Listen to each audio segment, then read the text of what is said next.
Hai semua, ketemu lagi sama aku Luna, selamat datang di channel Ngomongin Uang. Pernah nggak kamu ngerasa bingung pas milih saham? Saham yang terdaftar di bursa itu kan ada 600-an nih. Terus kita harus beli saham yang mana dong?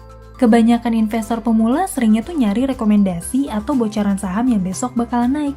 Tapi kalau kata Pak Lo Keng Hong nih, jangan beli saham karena ikut-ikutan. Ayo baca laporan keuangan. Dengan baca laporan keuangan, kita tuh jadi tahu gitu, mana perusahaan yang bagus yang layak diinvestasiin dalam jangka panjang. Emang bener banget, idealnya supaya bisa menganalisis bisnis perusahaan, kita tuh perlu baca laporan keuangannya. Tapi tentu aja, bakalan cukup ngerepotin gitu buat baca satu persatu laporan keuangan setiap kuartal. Nah, sebetulnya ada nih satu cara sederhana buat ngelakuin proses seleksi terhadap saham yang kamu incer. Jadi sebelum kamu ngubek-ngubek laporan keuangan, kamu bisa lakuin dulu langkah sederhana ini buat tahu gitu, apa perusahaan tersebut tuh layak diteliti lebih lanjut atau enggak. Video ini tuh mungkin gak akan bisa jadi jawaban buat kamu nih, yang suka nanya besok beli saham apa yang bakal naik. Tapi apa yang aku bahas di video ini bisa jadi jurus baru buat kamu untuk ngelihat bisnis perusahaan yang bagus dan layak buat diinvestasiin. Jadi gini, secara umum, apa sih yang mendefinisikan perusahaan itu punya bisnis yang sehat?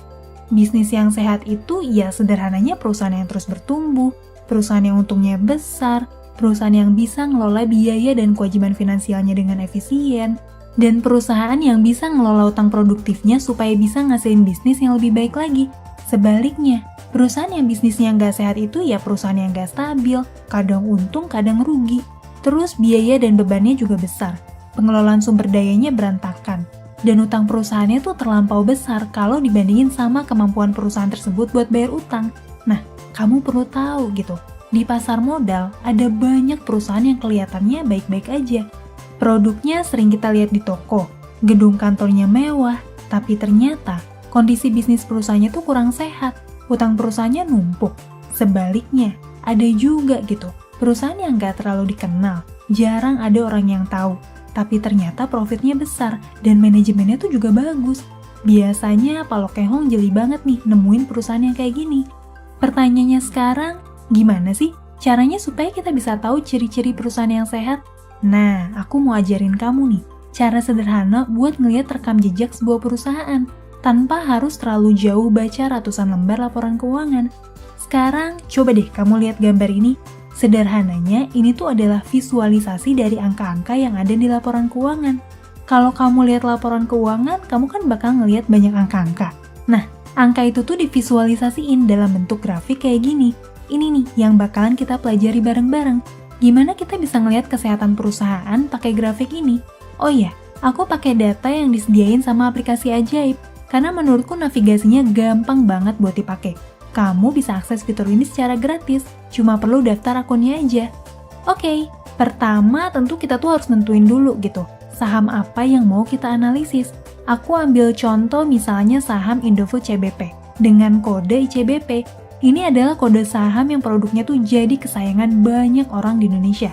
Setelah milih emitennya, kamu bisa pilih bagian finansial. Di sini kamu juga bisa milih gitu, mau pakai data tahunan atau data kuartal. Di video ini aku bakalan bahas data tahunan ICBP selama 5 tahun terakhir.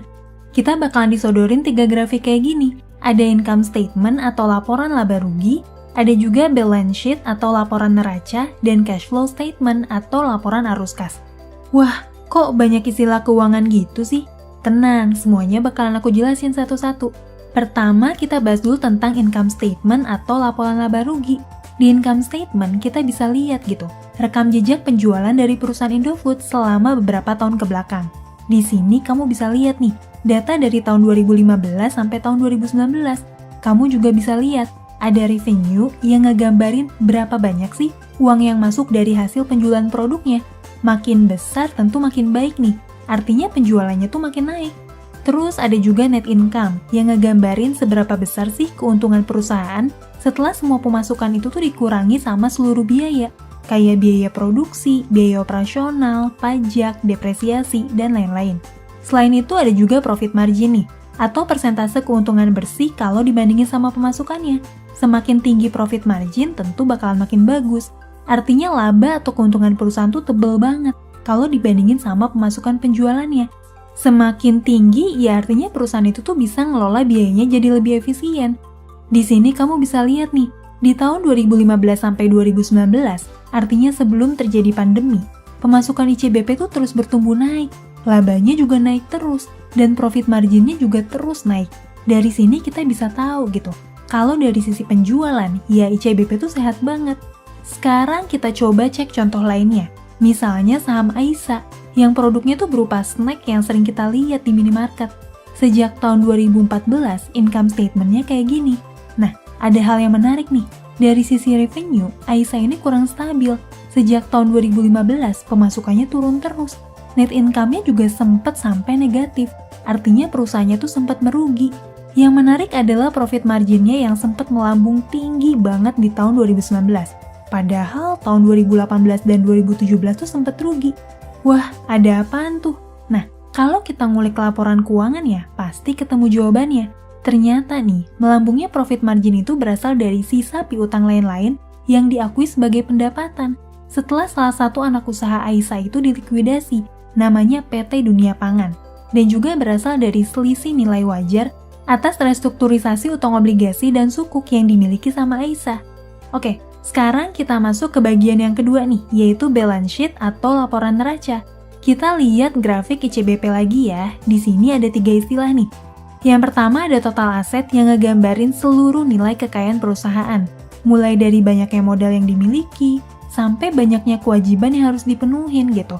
Semakin tinggi asetnya, ya artinya perusahaannya semakin besar. Ada juga liabilitas yang ngegambarin total kewajiban yang harus dipenuhi perusahaan, mencakup utang atau biaya yang harus dibayar di masa depan ke pihak lain. Selain itu ada juga debt to equity ratio atau DER yang ngegambarin rasio utang terhadap nilai ekuitas atau modal bersih perusahaan.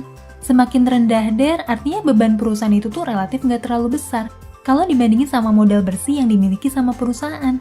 Sementara semakin besar DER, apalagi sampai menembus 100%, artinya rasio utang perusahaannya tuh semakin besar, bahkan bisa melebihi modal bersih yang dimiliki perusahaan tersebut. Nah, sekarang kita lihat lagi nih saham ICBP. Total asetnya itu terus bertumbuh naik. Di sisi lain, liabilitas atau kewajibannya juga naik. Kamu bisa lihat juga nih, kalau kenaikan asetnya itu lebih signifikan kalau dibandingin sama kenaikan liabilitasnya. Artinya, walaupun kewajiban perusahaannya itu bertambah, tapi nilai kekayaan perusahaannya juga bertumbuh. Selain itu, kita juga bisa lihat nih rasio utangnya di garis kuning yang semakin menurun. Artinya jumlah utangnya itu semakin menurun nih kalau dibandingin sama nilai bersih perusahaannya. Dari sini kita juga bisa lihat gitu, kalau Indofood CBP itu perusahaan yang terus bertumbuh asetnya dan pengelolaan utangnya juga sehat. Sekarang kita coba balik lagi lihat saham Aisa. Di sini kamu bisa lihat nih, kalau liabilitas atau kewajibannya itu terus bertumbuh dari tahun 2014 sampai 2019. Di sisi lain ada penurunan yang signifikan pada total aset yang dimiliki sejak tahun 2018 dan 2019. Uniknya lagi nih, rasio utangnya tuh juga menurun di tahun 2018 dan 2019. Kok bisa gitu ya? Lagi-lagi nih, kalau ada kejanggalan kayak gini, kita tuh bisa lihat laporan keuangan ya. Buat kasus Aisa, jawabannya itu karena ada penyesuaian atas laporan keuangan perusahaan. Akibat perusahaan itu tuh mutusin buat menghentikan operasional divisi berasnya di tahun 2017, yang akhirnya nurunin aset perusahaan dari sebelumnya itu di 8 triliun rupiah jadi 1,9 triliun rupiah, serta bikin modal bersih perusahaan tersebut tuh jadi negatif. Yang terakhir kita bakalan bahas tentang cash flow statement atau laporan arus kas. Cash flow atau arus kas itu ya singkatnya ngegambarin aliran uang masuk dan keluar. Di sini ada 3 jenis cash flow nih. Yang pertama itu adalah operating cash flow yang nunjukin gimana sih perusahaan bisa menghasilkan dana kas dari kegiatan operasional buat ngedapetin profit. Kalau operating cash flow-nya itu positif, artinya perusahaan tersebut tuh bisa ngasilin dana kas dari kegiatan bisnis operasional perusahaan.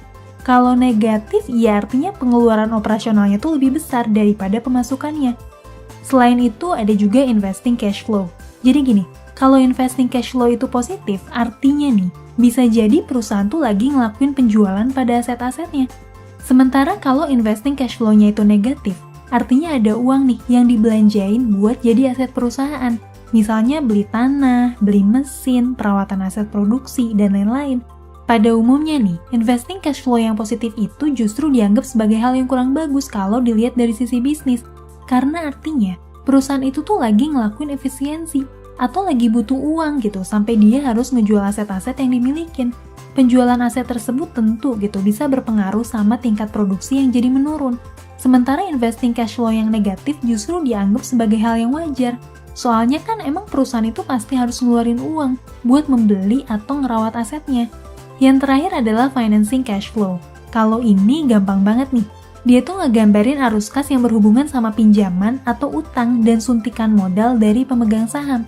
Kalau financing cash flow-nya positif, artinya perusahaan tuh dapat pinjaman baru atau utang, atau bisa juga dapetin setoran modal gitu dari para pemegang saham. Sementara kalau financing cash flow-nya negatif, artinya perusahaan tuh lagi membayar utangnya atau bayar dividen. Dalam hal ini, financing cash flow yang positif atau negatif itu harus ditinjau dulu latar belakangnya. Jadi nggak bisa dilihat secara hitam putih. Kalau misalnya sebuah perusahaan dapat suntikan modal baru atau ngajuin utang buat ekspansi usaha. Apalagi kalau kita lihat operasionalnya bagus dan rasio utangnya sehat, pengajuan pinjaman tersebut tuh bukan jadi hal yang buruk. Tapi, kalau misalnya pinjaman utang atau setoran modal itu nggak disertai sama kondisi manajemen yang bagus dan rasio utang yang kurang bagus, ya itu tuh bisa jadi pertanda yang kurang bagus juga. Sekarang kita coba lihat lagi yuk kondisi cash flow ICBP. Kita bisa lihat nih, kalau operasional cash flow-nya tuh terus bertumbuh. Artinya, Indofood CBP itu selalu punya cadangan kas yang positif dari laba yang mereka dapetin. Sejak 2014 sampai 2019, bisa dibilang bisnis Indofood CBP itu sangat mandiri. Udah nggak perlu suntikan dana lagi dari investor. Dan selama periode ini juga, mereka tuh cenderung ngelakuin pembayaran utang dibanding ngajuin pinjaman utang. Sementara Aisyah bisa kita lihat nih, kalau operasional cash flow-nya tuh menipis di tahun 2019. Kalau dari investing cash flow, kita juga bisa lihat kalau bisnisnya tuh relatif belum bisa stabil dan mandiri. Terus dari sisi financing cash flow, kita juga bisa tahu gitu. Kalau Aisyah pernah dapetin pinjaman baru di tahun 2014 sampai 2017 dan baru mulai bayar utangnya di tahun 2018. Oh iya, aku juga mau ngasih tahu nih, semua perusahaan itu punya case-nya sendiri-sendiri. Setiap data keuangan punya interpretasi yang unik. Bisa jadi, sebuah perusahaan yang berutang buat ekspansi bisnis, sekilas tuh bakalan kelihatan jelek kalau dalam data. Tapi kita bisa lihat juga gimana mereka mengeksekusi utang tersebut supaya bisa jadi profit di masa depan. Inilah hal yang seru dalam analisis sebuah perusahaan. Mungkin video ini tuh nggak bisa ngejelasin seluruh aspek dalam memahami laporan keuangan dengan kasus yang unik untuk setiap perusahaan. Tapi seenggaknya hal itu bisa jadi langkah awal yang tepat buat mengidentifikasi mana sih perusahaan yang menarik buat ditinjau lebih lanjut dan mana perusahaan yang kelihatannya tuh nggak worth it buat kamu telusuri dan bisa dibilang bisa kamu abaikan. Oh iya, kamu bisa akses grafik finansial ini di aplikasi Ajaib.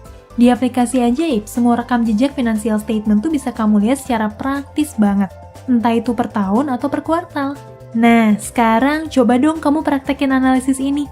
Kamu bisa pilih saham tertentu, terus analisis.